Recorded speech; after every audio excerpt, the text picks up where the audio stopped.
Like the rest of the country, Boston has long been a setting for protest movements. Events in many cities over the past few weeks were precipitated by police violence, with a highlighting of a racial divide that was already intensified by the COVID-19 pandemic. For people old enough to remember, there's reason to look back at the late 1960s to discover similarities, differences, and some lessons. To help us unpack that is a former activist and former state representative from the South End, Byron Rushing. Thank you very much for being with us, Representative. It's good to be here. This is certainly unique for us, doing it this way. Yes, being at home. I want to ask you about your own history as an activist. You came to the Boston area from another state. You went to Harvard. And how did you go from that to being an activist?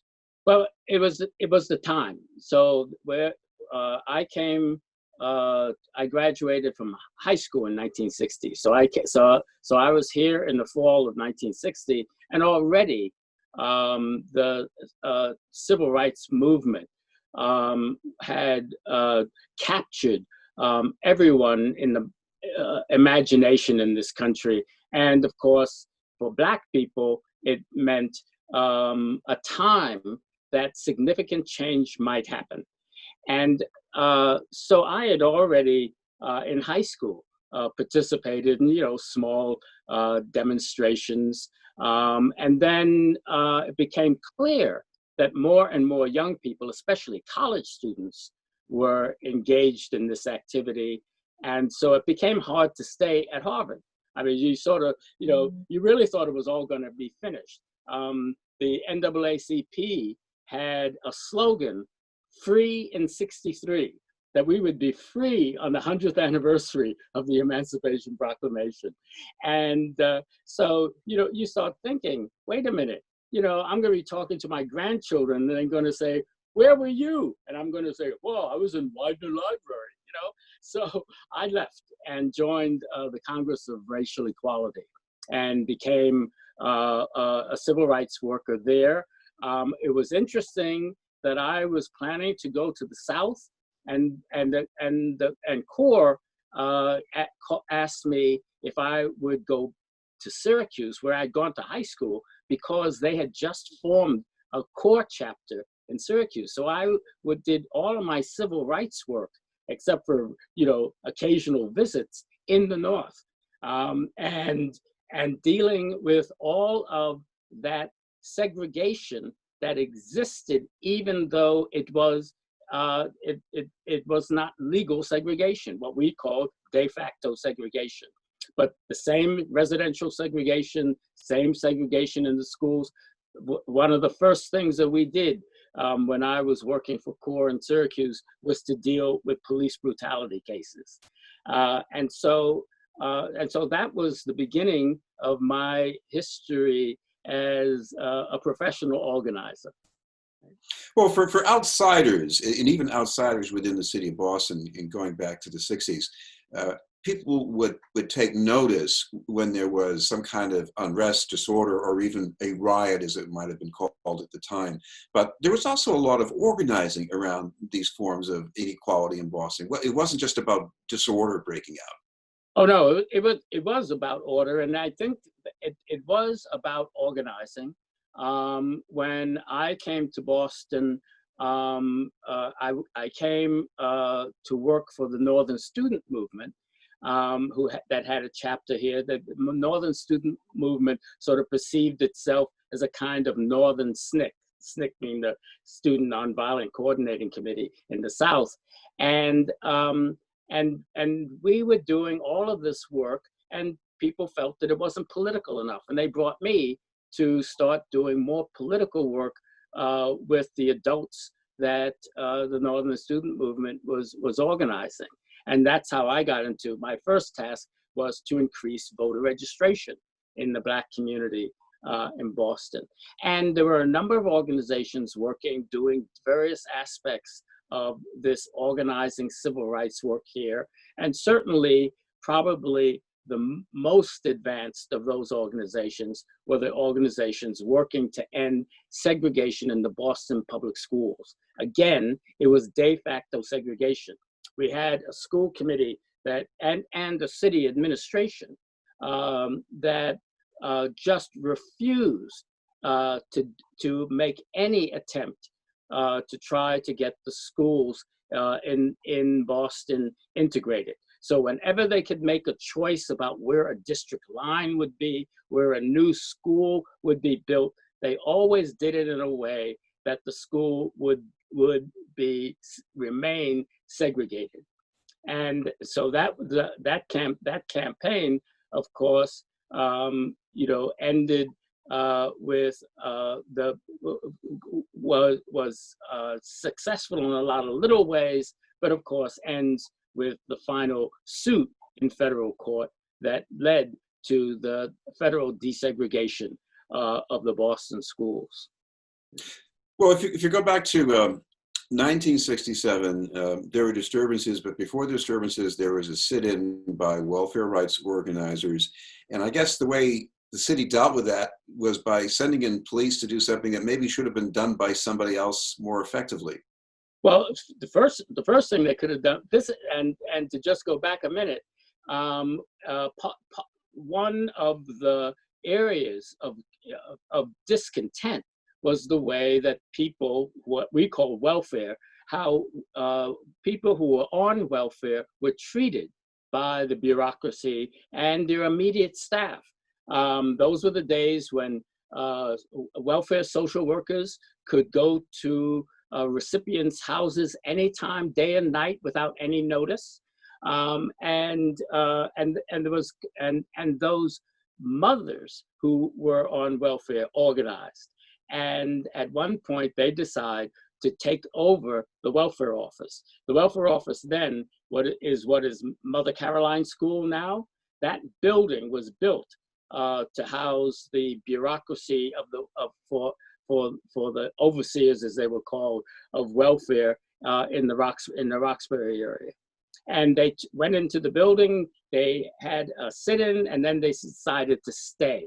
And so they essentially occupied the building, and with a lot of support from the community, and most of that support from the community took the form of going up and picketing in front of the building while they were in there, but also we were able to talk to them through the windows. And at one point, we are up there, and all of a sudden, all of these police arrive. And no one in the city had reached out to any of the organizers of that event and told them that there was going to be some kind of deadline when they were going to be asked. So they were never said, if you don't leave, we will bring the police in. They just brought the police in. And the police did two things. They went into the building and dragged all the women out, but at the same time, by now there were people around the building. They wanted to clear that part of Blue Hill Avenue. And Black people just refused. They were just, and when I was standing there, I realized how angry ordinary Black people were. That this was sort of a flashpoint, and they were going to respond one way or the other. Me, Byron, rational Byron, I went up to the policeman in charge of who seemed to be in charge of this, and he clobbered me with his billy club and arrested me and threw me into the police wagon. And so that was compared to other urban disturbances, was relatively small. It was relatively small, but there was a tremendous amount of damage done to the buildings on Blue Hill Avenue, especially. And eventually it was over.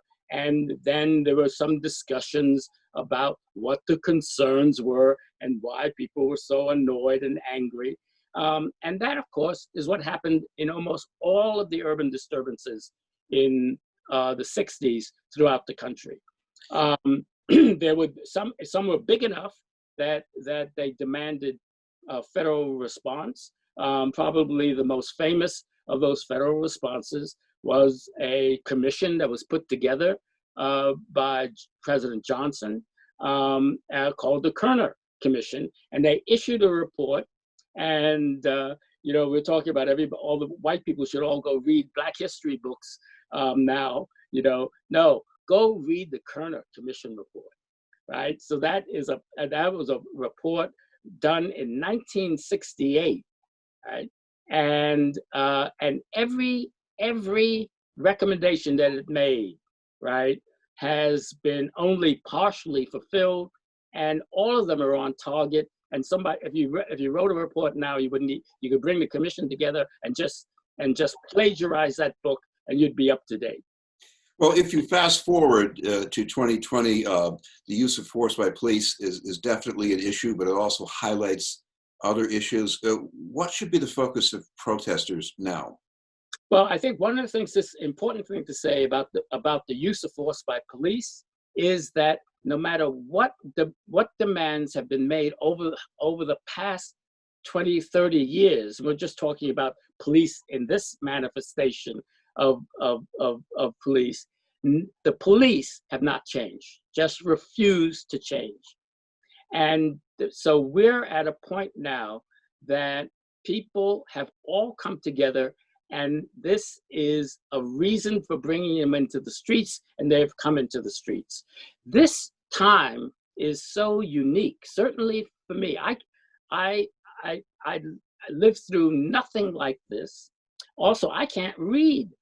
And I do a lot of history. I can't read anything like this in the United States. In my time, the only time there were demonstrations throughout the country on the same days, right, was at Martin Luther King's assassination.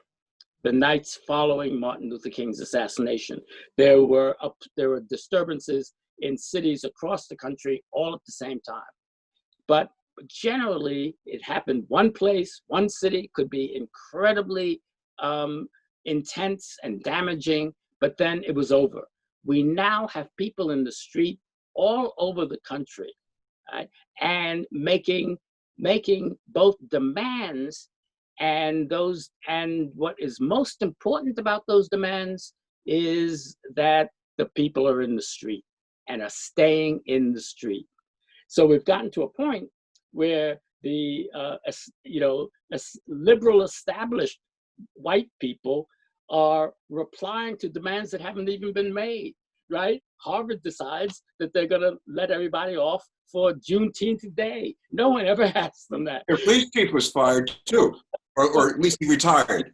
If white people are giving you things that you didn't even ask for, why would you ever go home? No, stay in the street. The most important thing here is to stay in the street.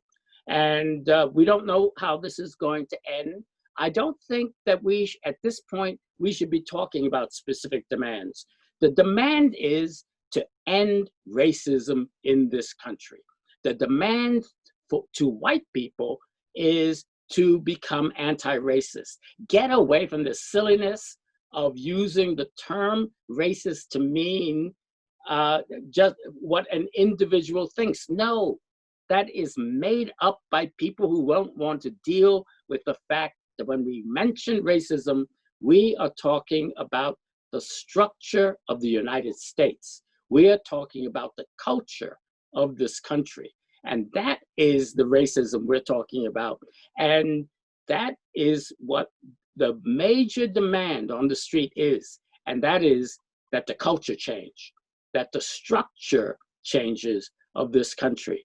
And lots of things that have to change for that to happen, but we don't need to name them all right now. We just need to keep this in front of the American people and stay in the street.